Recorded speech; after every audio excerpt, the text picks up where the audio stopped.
ఇవాళ తెలంగాణ భవన్లో మధ్యాహ్నం 1 గంటకు తెలంగాణ భవన్లో బీఆర్ఎస్ పార్టీ అధినేత మాజీ సీఎం కేసీఆర్ అధ్యక్షతన బీఆర్ఎస్ పార్టీ విస్తృత స్థాయి సమావేశం జరగబోతోంది. ఇప్పటికే ఎర్రవెల్లి నుంచి కేసీఆర్ హైదరాబాద్కి బయలుదేరారు. BRS party working president KTR already Telangana భవన్కి చేరుకున్నారు. ఈ సమావేశానికి ముఖ్యంగా మాజీ మంత్రులు, ప్రస్తుతం ఉన్నటువంటి ఎమ్మెల్యేలు, ఎమ్మెల్సీలతో పాటు మాజీ ఎమ్మెల్యేలు, మాజీ ఎమ్మెల్సీలు, డీసీసీబీ చైర్మన్లు, డీసీఎంఎస్ చైర్మన్లు, మాజీ కార్పొరేషన్ల చైర్మన్లు, వివిధ కార్పొరేషన్లకు సంబంధించినటువంటి చైర్మన్లు అందరినీ కూడా ఆహ్వానించడం జరిగింది. ముఖ్యమైనటువంటి మీటింగ్గా దీన్ని భావిస్తున్నారు. దాదాపు 400 మందిని పార్టీకి సంబంధించినటువంటి ముఖ్యమైనటువంటి నేతలందరినీ కూడా తెలంగాణ భవన్కి రావాల్సిందిగా ఇప్పటికే భవన్ నుంచి ఇన్ఫర్మేషన్ వెళ్ళడం జరిగింది. వాళ్ళందరూ ఒక్కొక్కరుగా తెలంగాణ భవన్కి చేరుకుంటున్నారు. ముఖ్యంగా అనేక అంశాలపైన ఈరోజు జరగబోయేటువంటి విస్తృత స్థాయి సమావేశంలో చర్చ జరిగేటువంటి అవకాశం మనకు కనిపిస్తుంది.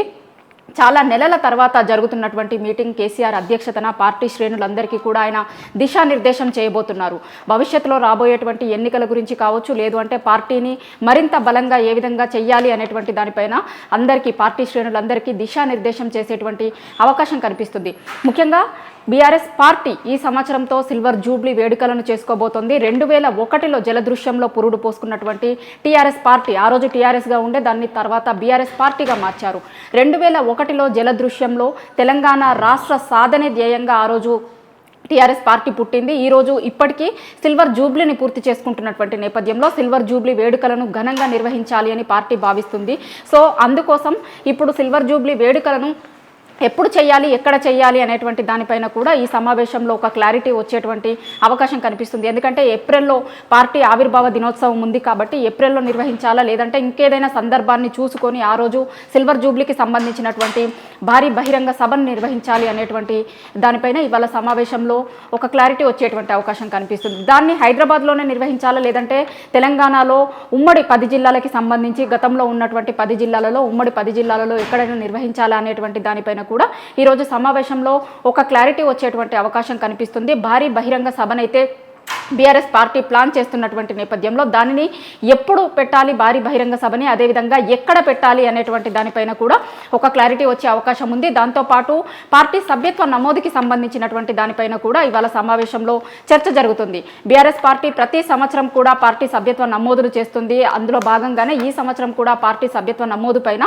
ఎంత మేరకు సభ్యత్వాన్ని చేయాలి అనేటువంటి దానిపైన ఇవాళ సమావేశంలో చర్చిస్తారు. దాంతోపాటు ఇక అన్నింటికంటే ముఖ్యంగా కాంగ్రెస్ ప్రభుత్వం అధికారంలోకి వచ్చిన తర్వాత వాళ్ళు ఇచ్చినటువంటి హామీలేంటి, నెరవేర్చినటువంటి హామీలేంటి, దాన్ని ప్రజల్లోకి మరింత బలంగా ఏ విధంగా తీసుకెళ్లాలి అనేటువంటి దానిపైన చాలా సుదీర్ఘంగా ఈరోజు చర్చ జరిగేటువంటి అవకాశం కనిపిస్తుంది. దాని తర్వాత కూడా మీడియాకి ఒక బ్రీఫ్ చేసేటువంటి అవకాశం కూడా కనిపిస్తుంది. ఎందుకంటే పార్టీ ఏ లైన్ని తీసుకోబోతుంది, ప్రజలకి ఇస్తాము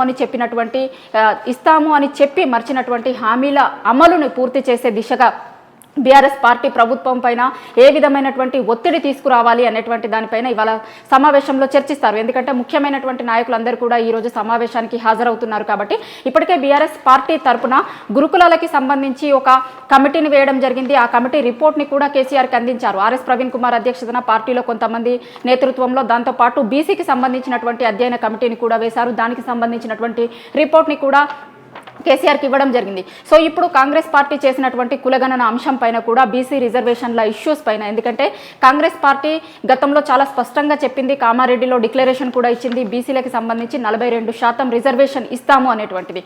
కానీ ఇప్పుడు ఆ రిజర్వేషన్ అంశాన్ని కూడా పక్కదారి పట్టించేటువంటి ప్రయత్నం కాంగ్రెస్ పార్టీ చేస్తుంది. కాబట్టి ఆ అంశం పైన బీఆర్ఎస్ పార్టీ ఏ విధమైనటువంటి స్టాండ్ని తీసుకోవాలి, దాంతోపాటు ఇంకా అనేక అంశాలు, రుణమాఫీ కావచ్చు, రైతు భరోసాకి సంబంధించినటువంటి ఇష్యూ కావచ్చు, ఇప్పుడు జరుగుతున్నటువంటి అనేక ఇష్యూస్ పైన కూడా పార్టీ ఏ విధమైనటువంటి స్టాండ్ని తీసుకొని కాంగ్రెస్ పార్టీ చేస్తున్నటువంటి అన్యాయాలను ఏ విధంగా ప్రజలకు మరింత బలంగా వివరించాలి అనేటువంటి దానిపైన, అదేవిధంగా బీఆర్ఎస్ పార్టీ ఏదైనా ప్లాన్తో ముందుకెళ్లాలా అనేటువంటి దానిపైన కూడా ఈరోజు సమావేశంలో చర్చ జరిగేటువంటి అవకాశం కనిపిస్తుంది. ముఖ్యంగా ఒక కీలకమైనటువంటి సమావేశంగా ఈ సమావేశాన్ని చెప్పుకోవచ్చు. ఎందుకంటే పార్టీకి సంబంధించినటువంటి కీలకమైనటువంటి నాయకులను, ముఖ్యమైనటువంటి నాయకులందరినీ కూడా ఈ సమావేశానికి పిలవడం జరిగింది.